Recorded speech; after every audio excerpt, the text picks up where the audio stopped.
For normal people, June represents the start of summer. For those who are the descendants of the inhabitants of Sodom and Gomorrah, it represents something totally different. We're all too familiar with LGBTQ Pride Month, which is quite frankly disgusting. You're not supposed to say that, but we've all seen the photos, we've all seen the video, we all know how they poured their sewage and sin all over society, mandating celebration of their behavior. And it's long overdue for them to, well, go back in the closet. Scientists have discovered, but are reluctant, or rather terrified, to talk about the implications of the disgust response they can identify with fMRI brain scans, where they do live scans of people's brains while they show them images of disgusting things like dead animal carcasses on the side of the road or rotting food being consumed by maggots. And they can detect whether or not someone is looking at something that is disgusting by the regions of the brain that light up. And what a surprise,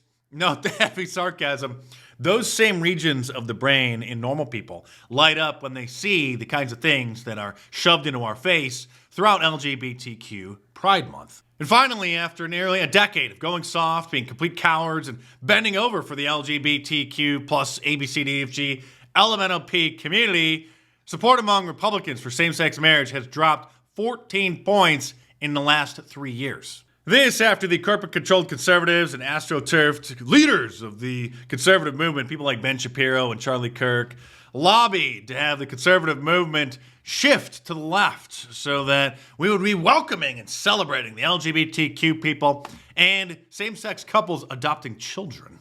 What I think is the position that needs to be articulated better is I have no problem if, gay marriage, whatever. I think it's cool. You're married. I think it's great. And you should have all the same tax benefits, adopt children. It's great. No. Right? But I feel the same way about you. Well, it's fine. It's like whatever. It's cool, man. Like, whatever. Don't be a homophobic Bible thumper like this guy who confronted Charlie Kirk face-to-face at his Turning Point USA tour, where he was championing, welcoming the gays into the conservative movement. At any point where conservatives should take a moral stance on Christian morality, or should we abandon it altogether? So in other words, what is TPUSA's, what is your brand of conservatism doing to actually conserve Christian morality? If we're ceding to the left on transgender, gay rights, gay marriage, we don't want that in conservatism. So you don't want him in the conservative movement?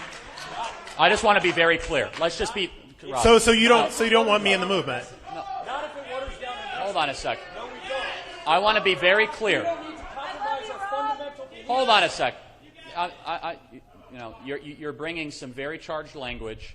That's right, we don't. And your little token black gay diversity hire that Turning Point USA anointed an ambassador and brought along as your sidekick on your tour to show how welcoming the conservative movement is towards those kinds of people is more than welcome to vote for President Trump, support him, support Republican and conservative policies. But please, we don't want to know about your personal life or what you do in the privacy of your bedroom, sir. Please just go back in the closet.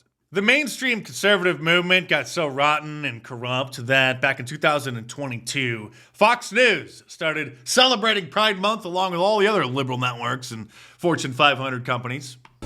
June is Pride Month, and to celebrate, we are shining a spotlight on those in the LGBTQ plus community who work to encourage love and acceptance. That's morning host and devout Christian conservative Ainsley Earhart selling out her soul for her millions of dollars a year to read the messages on the teleprompter that her corporate controllers tell her to do, despite it being completely contrary to her faith and really natural law.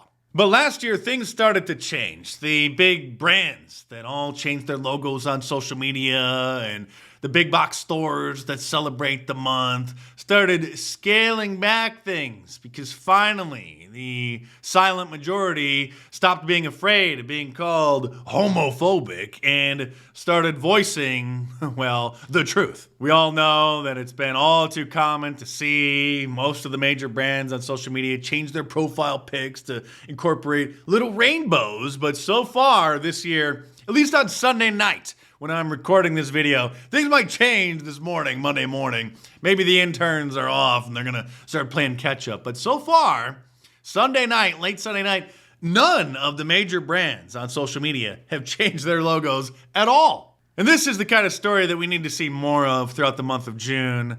Manager fired after wearing religious t-shirts to oppose Pride Month gets settlement. That's right, he sued for religious discrimination after his company endorsed the month and people were wearing their rainbow shirts and pins. So he decided to wear some Christian-themed t-shirts as well and was then fired, discriminated against for being a Christian, and he sued. It doesn't say how much money he got because the settlement was private, but you know that it was a significant amount, and the reason that it was private is because they didn't want to create any kind of precedent. They didn't want to encourage other people to start doing this, which, of course, all Christians, all conservatives, all normal people should. In fact, people should start suing their employers for celebrating such a month because that in and of itself creates a hostile work environment against Christians, against Muslims, against Orthodox Jews. And I say Orthodox Jews because those are the ones who actually are the religious ones as opposed to the Ginos, the Jews in name only, who just identify themselves as Jewish because of their ethnicity. People like the phony Rabbi Boteach Shmuley, who is seen here over in Israel, celebrating LGBTQ pride. Obviously, a complete phony rabbi, because if he was a real rabbi, if he actually followed what the Torah says, then he would be just as fundamental as the Muslims are about such things. A lot of people, even Christians, don't understand this distinction, and they think that Israel is a, quote, Jewish state, meaning a religious Jewish state, like the Jews of the Old Testament who followed the laws of Moses. But actually, Israel is an ethno-state. It's an ethnic Jewish state that does have some religious Jews in it, but it is considered to be a secular nation. And that's why Tel Aviv is, quote, the ultimate LGBTQ travel destination in the Middle East. And this clip of Richard Nixon talking about the rainbow people in the Oval Office from the famous Nixon White House tapes might be a little bit too spicy to include here on YouTube. So I'll upload it on my Locals page.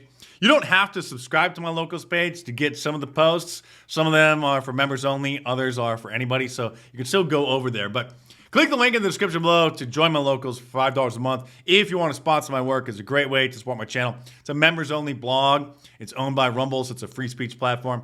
That's where I post all sorts of little video clips and commentary that would be rather problematic for any of the mainstream platforms. And this is not the one of him talking about the Bohemian Grove, by the way, which I will also post if I remember. This is totally different. This is him talking about the major television networks in America starting to celebrate the rainbow people, and he is quite candid in his response. And so click the link in the description below and head on over there and check it out.